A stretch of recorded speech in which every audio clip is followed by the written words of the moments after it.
Every turn I take, every trail I track, every path I make, every road leads back.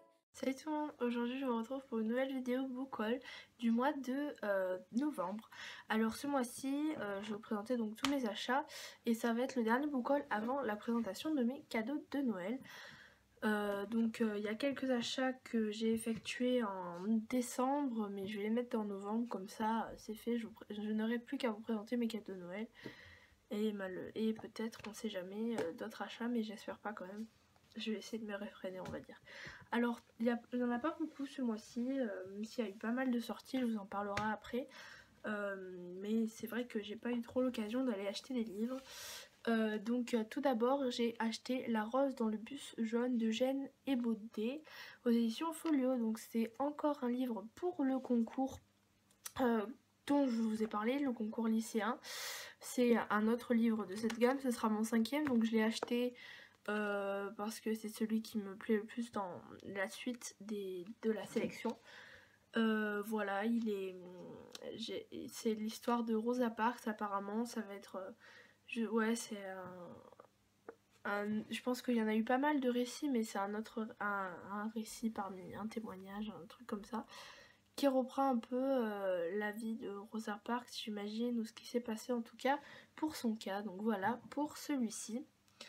Je le lirai pas tout de suite, j'attendrai le début de l'année parce que fin d'année j'ai d'autres priorités lecture et j'ai enchaîné toutes les lectures pour le lycée, donc j'en ai un peu marre, je préfère me faire plaisir, faire lire des livres que je veux lire moi.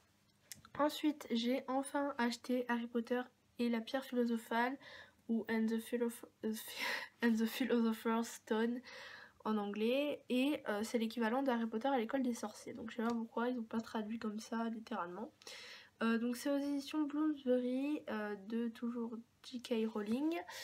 Donc j'ai enfin ce premier tome. Pourquoi? Parce qu'en fait c'est un peu grâce à celui-ci que j'ai voulu commencer cette collection. Voilà, je trouvais la couverture magnifique et c'était dans les librairies qui vendaient les livres un peu anglo, les livres étrangers, voilà.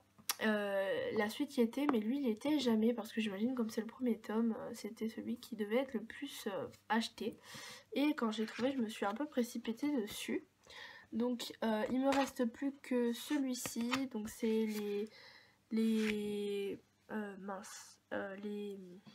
le dernier tome quoi, je sais plus, et les reliques de la mort, je crois.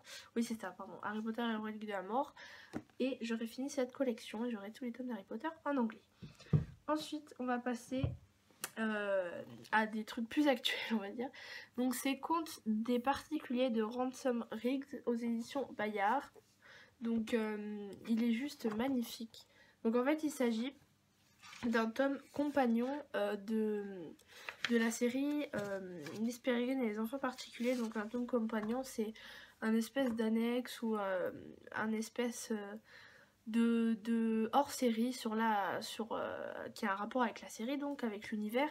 Donc là en fait ça va être des histoires de particuliers qui vont être racontées par Millard, donc l'homme invisible, enfin le garçon invisible, dans la saga.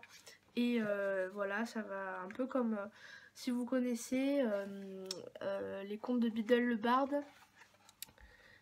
de J.K. Rowling. Voilà, ça va être dans l'univers d'Harry Potter et ça va être des contes de sorciers, et ça va être raconté par Albus Dumbledore je crois, donc ça fait un peu comme ça. Il y a de magnifiques illustrations, enfin ce livre est juste magnifique en fait.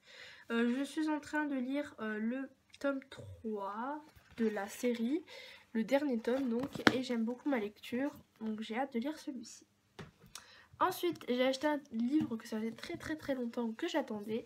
C'est Une flamme dans la nuit de Sabaa Tahir. Donc en fait, c'est aux éditions Pocket Jeunesse, c'est la suite de Une braise sous la cendre, que j'avais adoré, que j'avais lu au début d'année, je crois. Ou un truc, ouais. Et voilà, j'avais juste adoré.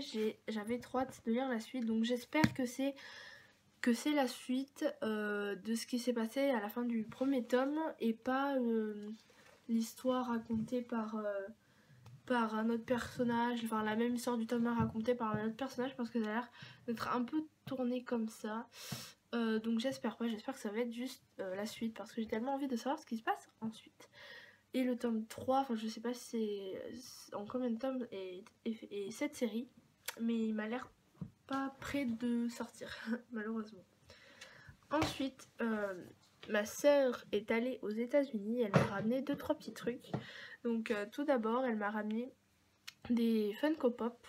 Donc elle m'a d'abord ramené Snow de Hunger Games, donc c'est le grand méchant, il est trop classe avec son petit vert et sa petite rose, voilà. Il est vraiment bien représenté. Du coup, il va pouvoir aller avec Katniss.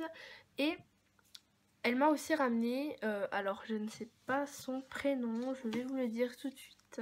Tina Goldstein, voilà, dans le film.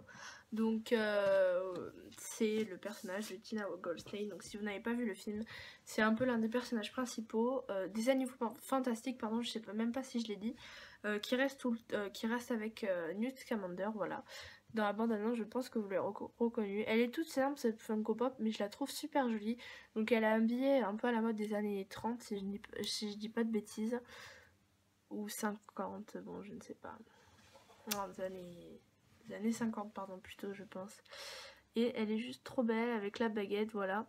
Et ça tombe super bien parce que pour Noël j'ai commandé pas mal de trucs sur les Animaux Fantastiques parce que faut savoir que j'ai adoré le film, voilà. Maintenant je suis une grande fan des Animaux Fantastiques. Et donc elle m'a aussi ramené donc le script en fait du film Fantastic Beasts and Where to Find Them. The Original Screenplay. Donc en fait c'est juste le script de J.K. Rowling aux éditions Arthur A. E. Levine's Books Scholastics, voilà. Il est juste magnifique, c'est surtout pour la couverture, enfin, le design de ce livre, enfin, voilà, la beauté de ce livre que je l'ai acheté parce que je n'ai pas trop envie de le lire parce que je vais vous montrer comment c'est présenté. Je savais que ça allait être plus ou moins la même histoire que le film et ça va pas être sous forme de roman en fait, c'est juste... Enfin c'est juste. Donc il y a plein de petits dessins, de petites illustrations comme ça. Et c'est vraiment un script en fait, c'est le script de J.K. Rowling, j'imagine qu'elle a peut-être un peu adapté pour que ce soit lu par le grand public parce que peut-être il y a des codes que seuls... les réalisateurs peuvent comprendre dans les scripts ou des trucs comme ça, voilà. Donc on a scène 1, le lieu, la date, les didascalies, donc les indications de décor et d'action, et les scènes et les dialogues qui sont comme ça. Donc c'est vraiment un script, peut-être je le lirai un jour, mais vu que c'est exactement le film version livre en fait, ben, ça me tente pas trop. De toute façon Harry Potter, enfin à la base c'est des livres, donc il me fallait le livre de ce film, même si c'est le script. Et puis si jamais je veux revoir les Animaux Fantastiques et que je peux pas, ben, au moins je peux le relire. Donc c'est tout pour cette vidéo, franchement je suis super contente de mes achats, enfin aussi de mes cadeaux, hein, puisque je suis trop contente. Surtout pour ces deux là, voilà, ça faisait très longtemps que je les attendais, celui-là ça fait, bon je sais pas, mais je savais qu'il était sorti depuis cet été, et j'avais très hâte de lire. C'est tout pour ce book haul, on se retrouve la prochaine fois pour mes cadeaux de Noël, j'ai très hâte de vous retrouver. Pour cela, il y aura surtout des mangas, il n'y aura pas de livres, enfin on sait jamais, hein, mais moi j'ai commandé que des mangas, mais c'est des mangas un peu collector, donc vous verrez, en tout cas je vous retrouve pour cette prochaine occasion. À bientôt. Salut, alors je suis désolée, finalement j'ai acheté des mangas, contrairement à ce que j'avais dit, en décembre, car je suis allée à Montpellier. En général à Montpellier je ne peux pas m'empêcher d'acheter des mangas, donc voilà, je vais vous les présenter. Du coup j'ai préféré l'incruster au book haul du mois de novembre, comme ça je n'aurais pas à vous les présenter dans mes achats, enfin mes cadeaux de Noël plutôt, mes livres que j'ai reçus à Noël. Donc je vais vous la faire très rapidement parce que j'ai pas beaucoup de place dans ma caméra. Donc tout d'abord j'ai acheté le tome 11 de Death Note aux éditions d'Arcana, Takeshi Obata et de Tsugumi Oba. Donc ça me fera un trou parce que j'ai les 9 premiers tomes. D'ailleurs j'en suis au tome 6, j'ai bien avancé. Et j'aurai un trou, mais c'est pas grave, il était en occasion. Il manquera plus qu'à acheter le tome 10 et le tome 12 et peut-être le tome 13, mais je suis pas sûre parce qu'en fait c'est un espèce de fanbook. Ensuite j'ai acheté, ça me fera encore un trou, mais bon, les tomes 4 et 5 de Césarée aux éditions Kiun de Fuyumi Sorio, supervisé par Moto Okihara. Donc ça me fera un trou puisque je n'ai pas le tome 3, mais ils étaient en super état et j'aimerais bien compléter cette collection. Il y en a 11 en tout, donc ça avance doucement mais sûrement. Voilà, ils sont juste magnifiques.